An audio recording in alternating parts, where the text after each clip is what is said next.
So guys, after like a felt 10 years of time, Audi has finally revised and revealed the new Audi Q7.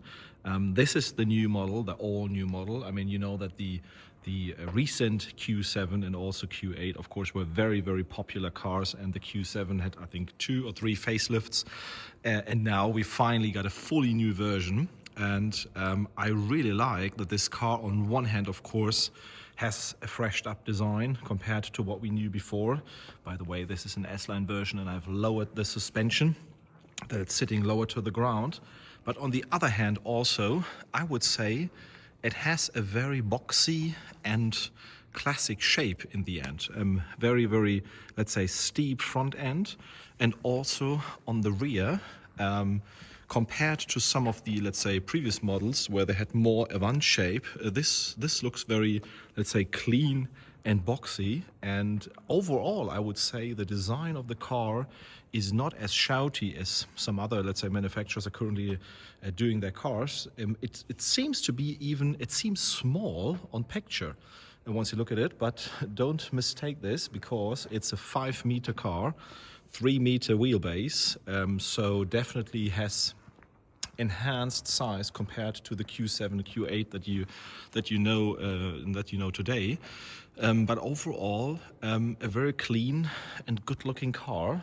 Specifically, have to admit, with this front face here, because this is not aluminum from an S model. This is actually an illumination. You can see there. This is light that is in those, let's say, honeycombs, or whatever you will call them, and fits very well to the overall character of the car. And of course the front design that the Audis are currently doing. I'm still not a full fan of those split headlights, have to admit that. But once you're getting a black car, which could maybe also look good, those, let's say, are not that present. And specifically driving the car at daytime, you won't see the main headlights.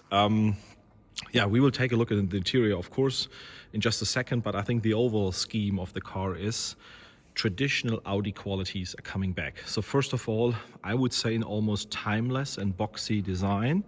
Secondly, from an engine perspective, we have 3-liter TDIs and 3-liter TFSIs, and they are probably those MHEV Plus TDIs, by the way, that we also drove in the A6. And there will be, of course, also a plug-in hybrid version coming very soon. I actually forgot the figures, but there will be released probably also with a press release. So whilst many manufacturers are going away from combustion cars and traditional cars, putting big hyperscreens in their cars, doing it all electric, Audi is going back to the roots, you could almost say. And you will see that in the interior in just a second, focusing more on usability and quality and maybe timeless design than other manufacturers are doing it. And I quite like this, because first impression was, okay, it's a difference, of course, to the recent Q7, specifically from the front. But after a few minutes, this car grows on you very quickly. And I can just imagine that, driving that car instead of, for example, our BMW i7 on long-distance Autobahn trips with the diesel, still very, let's say, eco-friendly engines. Rear lights, you could say, is, let's say, very traditional Audi-ish, has some vibes of the recent Q3, which I personally found to be a good-looking car. And of course, we have those 3D OLEDs that once you move closer to the car, same here, they are indicating that this is, let's say, you have to be careful. And it's, let's say, recognizing a vehicle coming from the back and showing that in the light signature. There are also some other light features that we will show you in just a second, with indicators going onto the ground and the matrix LED of the next generation. So although the car might look conservative from the first glance, I think in the end it has the real tech in it, and shows what's possible today. Good part, you have heard it in the beginning already for the startup. We have real exhaust pipes here with the diesel and also with the petrol car. And also once you look from the side profile here, Yeah, classic Audi, yeah, you could almost say shoulders, wide body look, front and rear, that I really like. And I don't know, the rear logo is illuminated. Should also be available at the front, that the front logo, yeah, it's also illuminated. Almost not recognizable, but it should, once the cars turn on, the logo should also be illuminated here.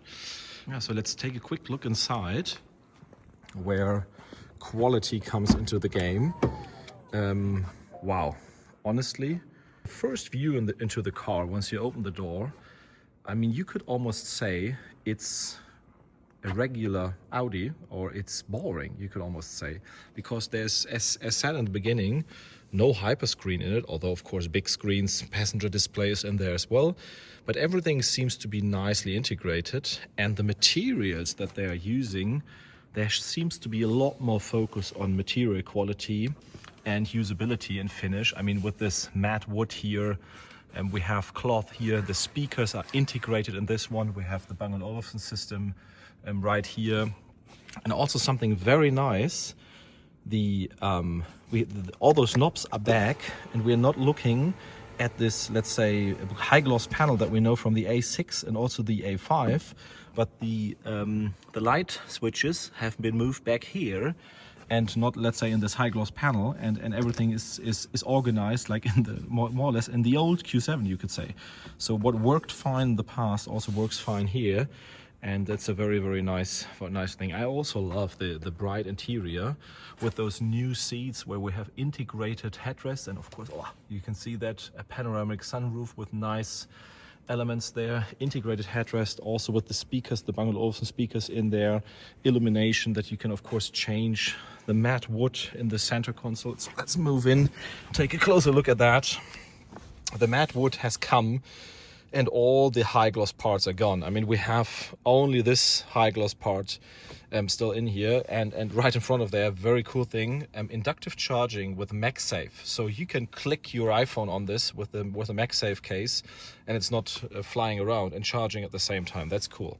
And similar to the RS5 review, I think those studio views are always a bit tricky. But once you now see the car here in the full flash, you can imagine how this could look like, also with black wheels and a different color. Looks really nice, and you can also, of course, also imagine how badass that will look on the road once it's driving around. Has some, I would even say, has some Porsche Cayenne vibes from a silhouette perspective, but that's a good thing. And of course, as you can see, we have the air suspension just put down to minimum. I will just pump it up to off-road, that you can see it from the outside, but that's very nice. We have similar, let's say, infotainment as we knew it from the RS5, for example. A passenger display in there, which seems to be bigger than before, and also this integration with the leather and the cloth and the wood here is, it's very premium, and you can definitely see that this is a car that is also, yeah, will look good after 10 years in the market, from not only from a quality perspective but from a design perspective. It is not a car that grows, let's say, will get old very quickly, but I have the feeling that people will be driving this car very happy also in 10 years, and it's a good step up. I mean, it's bringing back things that the A6 and Q5 and Q6 cars didn't have, which many customers have been complaining about. So that's a good thing. Audi is listening to customers, as Auditography also made several videos about. This is the same thing. Audi is listening to customers, bringing back, yeah, leather, airbag cover, physical knobs here, and of course also software that runs very, very quickly. I mean, if you look at that, everything seems to be working totally fine. If you get into the sat nav, yeah, this is the speed of the navigation that you would be expecting for such a premium car. Yeah, with that, I would say, just for demonstration purposes, let's get the interior lighting in there. Interior lights, get everything to this purple mode, which I really like. I think this is a cool thing. You can also see right there and in the back here for those elements. That's very nice. But of course, also once we go to exterior, once you go to the exterior lights, you can do some signatures once you, let's say, that's why they have this wall up there. You can select a signature that you want once you open and close the car, and it projects something from the matrix LEDs in front of the vehicle. Same as with the digital light signatures. There's a lot of selections that are available. This is the current one selected. I don't know if we can find an even cooler one. That looks quite nice. They're very, very Audi-ish. That's also Audi-ish. Ooh, 4 of 8 looks nice. Maybe select that one and see how that looks from the outside. Yeah, also the light is in here. I've just pressed the button and the door is opening automatically. I'm not sure if you need that for a Q7, but I honestly like it. I mean, just press the button, doors closing. It's a nice feature. I cannot argue about that. So the signature has changed now. Probably you don't notice the difference because in the rear difference is not as big, but in the front you can now see that we have a different light signature here. Those 3 sharp elements that we just turned on, and actually we should turn off the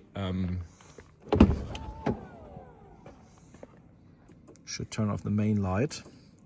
That should help to see the signature. And you can of course also throw the door, and close the door by throwing it. You don't have to press the button. Yeah, you can see this signature right here. Love that design. And of course, something that is very, very unique for those cars are those indicators. Let's maybe close that door again, open the window. Because if you now use that indicator, which I really like, many people were complaining about that, but I really like that. It works so good also on the Q3. You not only have your indicator there, but also there on the ground. So once you're moving over or maneuvering while parking, people around you will recognize a lot easier where the car is moving. It seems to be like a joke from the beginning, but I would honestly say that it helps in everyday driving. And yeah, it's a show-off feature as well. Not too bad, have to say that. And next thing, of course, that you all want to see, by moving over that, we will pop open the engine bay and lift the hood here. Where's the always hard to get that one with one hand. We have a 3-liter TDI in here with MHEV Plus. That means 299 horsepower from the diesel plus, I think it was 23 HP from that electric assistance and the high voltage powertrain. This of course is not standard. This is just the battery charger that keeps the car alive. This is of course not what the serial production car is having, but we will also do some more sound shots now.